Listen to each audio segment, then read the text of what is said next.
Korona koja se nalazi oko nas je uvela u neku vrstu kaosa. I svugdje oko nas je kaos i strah. I sad je pitanje kako se mi nosimo sa tim i koju poruku šaljemo našim ljudima. Da li mi šaljemo poruku kaosa i nesigurnosti ili šaljemo poruku sigurnosti? Ono što daje sigurnost je ritam.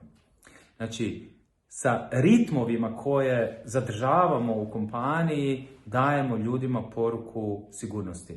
Ritam u smislu sastanaka i bez obzira što je možda 2 ili 3 ljudi iz tima u samoizolaciji ili su dobili koronu, ali oni koji jesu sa nama da imaju osjećaj da smo mi sa njima. Isto tako projekti, isto tako zadaci, isto tako ulaganja, razvoj, da idemo dalje. I ne znači da smo nerealno optimistični, nego znači da imamo vjeru. Da imamo vjeru da ćemo iz ovoga svega izaći.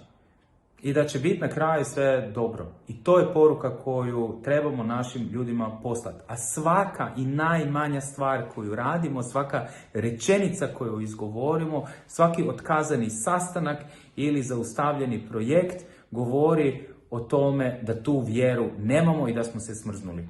A to je najgore što možemo napraviti.